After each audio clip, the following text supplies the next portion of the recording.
je vais faire très rapidement parce que bon, déjà on a pris un petit peu de retard et puis par ailleurs il y a 5 minutes d'introduction. Voilà. Donc à la hache, il s'agit donc de présenter dans cette brève introduction le positionnement de la CGT sur le rôle et la place de l'État à travers les âges entre guillemets et à l'épreuve des faits surtout, et notamment des faits de décentralisation. Pour la CGT, les missions de l'État visent à garantir les droits fondamentaux exprimés par les lois fondamentales, à savoir en France la Constitution de 58, auxquelles sont adjoints notamment des textes de référence sur les droits, à savoir la Déclaration des droits de l'homme de 89, le préambule de la Constitution de 46 et la Charte de l'environnement de 2004. Pour ce qui est de 89, il nous a semblé intéressant de rappeler les droits fondamentaux, donc en 89 plutôt des droits individuels, les droits à la liberté, à l'égalité, à la propriété, à la sûreté, à la résistance à l'oppression, le droit de demander des comptes à tout agent public, le droit à un emploi public aussi, et l'obligation à la contribution commune, mais selon sa faculté, ce qu'on appelle autrement l'impôt.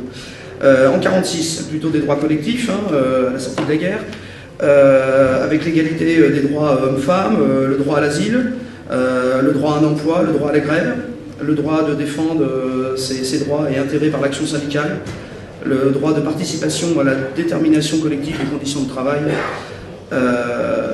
et le droit à la gestion des entreprises. Le droit à la protection à la santé, à la sécurité matérielle, le droit de repos et au loisir, et le droit de vivre convenablement. Le droit à la solidarité et à l'égalité dans la charge que peut être une calamité nationale. Le droit à l'enfant aussi et à l'adulte, à l'instruction, à la formation professionnelle et à la culture, et les mêmes droits pour l'outre-mer. En 2004, apparaissent ce qu'on appelle avec l'inscription de la Charte de l'environnement en préambule de la Constitution, les droits de troisième génération, à savoir le droit de vivre dans un environnement équilibré et respectueux de la santé et l'obligation de prévention, et le droit à l'information relative à l'environnement et de participer à l'élaboration des décisions, le droit aussi à l'éducation et à la formation à l'environnement. Ces droits fondamentaux, individuels ou collectifs ou de troisième génération, correspondent à des besoins fondamentaux, et pour faire simple, à ces droits fondamentaux correspondent des missions de service public édictées par la loi. C'est notamment avec le processus de décentralisation que le positionnement de la CGT sur le rôle de l'État est apparu clairement comme n'étant pas stabilisé et partagé par les militants. Je ne reviens pas notamment sur une autre journée d'études organisée par l'UGFF et la Fédération des services publics sur l'appareil de l'État. Pour procéder toujours par chronologie, donc pour ce qui est des actes, des faits de décentralisation. L'acte 1 de la décentralisation en 82 veut que l'intervention citoyenne se fasse au plus près du citoyen et a connu un certain engouement au sein de la CGT.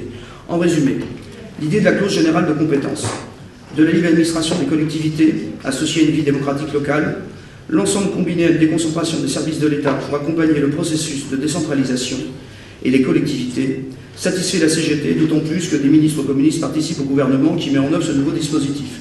Parallèlement à ce processus, il y a la création et la consolidation du statut général de la fonction publique d'État, de la fonction publique territoriale et hospitalière. Et donc, de ces faits, la question du rôle de l'État et de sa place n'a pas été re-questionnée par la CGT, et le positionnement de la CGT s'est peu à peu fossilisé. Il ne faut pas voir dans le mot fossilisé une expression péjorative, mais ça n'a pas été re-questionné. Grosso modo, il y a un État central et un État local. La CGT, elle, dans son organisation syndicale, s'adapte à une façon de parler. La Fédération des services publics continue de syndiquer l'ensemble des agents des collectivités territoriales et plus seulement les communaux, comme au début en 1903, lorsqu'elle a été créée, cette fédération-là. Quant au personnel de l'État, il bénéficie d'une offre syndicale qu'on peut qualifier de généreuse, Fédération des finances, de l'équipement, d'éducation, de la recherche et de la culture, des travailleurs de l'État, etc. Pour ne parler que des outils fédéraux, mais aussi du GFF. L'organisation des outils fédéraux n'a pas non plus facilité la réflexion collective. Un entre-soi fédéral a manifestement primé, comme chacun développant un peu sa pensée revendicative autour d'une conception de l'État. En 2004, acte 2 de la décentralisation, qui donne une résonance toute particulière à la conception de la décentralisation pour la CGT. 2004 est en effet ressenti à juste titre comme un processus impératif pour les collectivités et un délestage pour l'État. L'ensemble est vivement combattu par les militants. La structuration des outils fédéraux de la CGT reste complètement identique. À partir de 2010, ce qu'on a appelé l'acte 3 de la décentralisation, et j'irai très rapidement parce que c'est aussi l'objet de notre rencontre et il a été beaucoup de questions de ça hier. Donc l'acte 3 amorcé en 2010, 2013, 2014 et 2015 associe des lois relatives aux collectivités et des réformes de l'État, la revue des missions qui accompagne l'ensemble du processus. Cet acte 3 intervient après la RHPP, la révision générale des politiques publiques, qui a profondément restructuré l'ensemble des services publics de l'État et de nombreuses suppressions d'emplois, pour compter près de 150 000 en 10 ans, ce qui n'est pas rien. Ce qui caractérise, juste pour redire ce qui a été dit hier, très rapidement, donc ce qui caractérise les deux processus, c'est l'absence totale de débat démocratique, politique et social, un nouveau désengagement de l'État et une rétraction des services de collectivité. L'ensemble conduit par un gouvernement qui mène des politiques d'austérité très destructrices pour les services publics, qui vise à réduire en 3 ans les dépenses publiques de près de 50 milliards d'euros et à poursuivre les suppressions d'emplois. La CGT s'oppose à l'acte 3 de décentralisation, mais les difficultés d'organisation du débat au sein de la CGT demeurent. Alors les grandes caractéristiques de ces dernières décentralisations, au terme d'aujourd'hui, les processus de décentralisation ont mis en évidence, d'une part, des missions découpées en tranches, l'exemple des lycées et collèges alors qu'ils forment un tout. Deuxièmement, la prégnance des choix politiques libéraux en accompagnement des processus de décentralisation, externalisation, privatisation, mise en concurrence des services publics entre eux. Et ensuite, un désengagement de l'État, un abandon des missions, l'ensemble ayant abouti à une case des missions de service public. J'y reviens pas non plus parce qu'il en a été question hier. Le positionnement de la CGT sur le rôle de l'État a varié d'un État garant, stratège, on a vu hier opérateur, développeur, émancipateur, protecteur et ainsi de suite, tout ça recouvrant différentes notions, différentes missions. Alors le débat, il est certain qu'il n'existe pas pour nous de réponse toute faite. La nécessité d'un débat et d'un travail commun de l'UGFF et de la Fédération des services publics s'impose. Pour répondre aux 2 questions initiales qui forment la table ronde, notre débat peut porter sur les questions suivantes. Alors, sur des choses dont il a été question déjà hier, sur le sens et l'exercice de chaque mission, et à quel droit et à quel besoin répond-elle.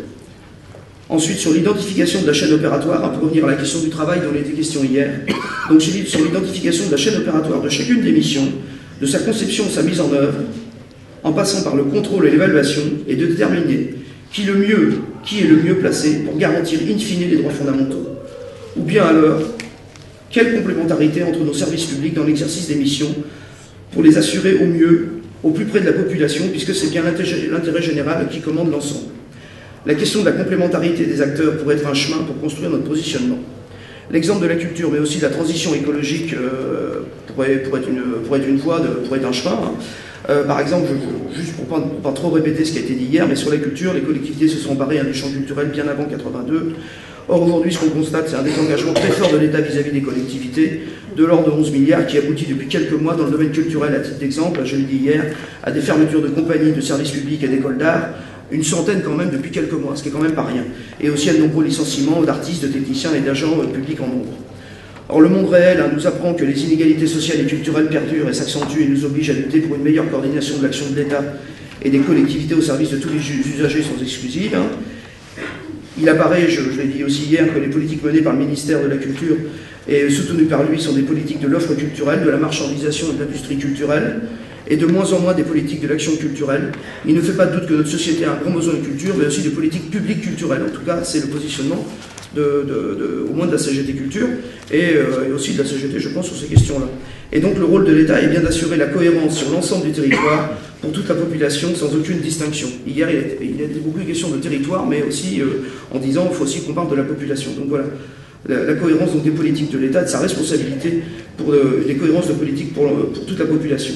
Il s'agit donc bien aujourd'hui pour nous, au travers des débats, de trouver des pistes de travail ensemble pour construire le positionnement de notre CGT. Il s'agit aussi de se rassembler pour construire une réflexion, des revendications qui emportent l'adhésion des personnels et des usagers aussi pour imposer des choix de société plus justes.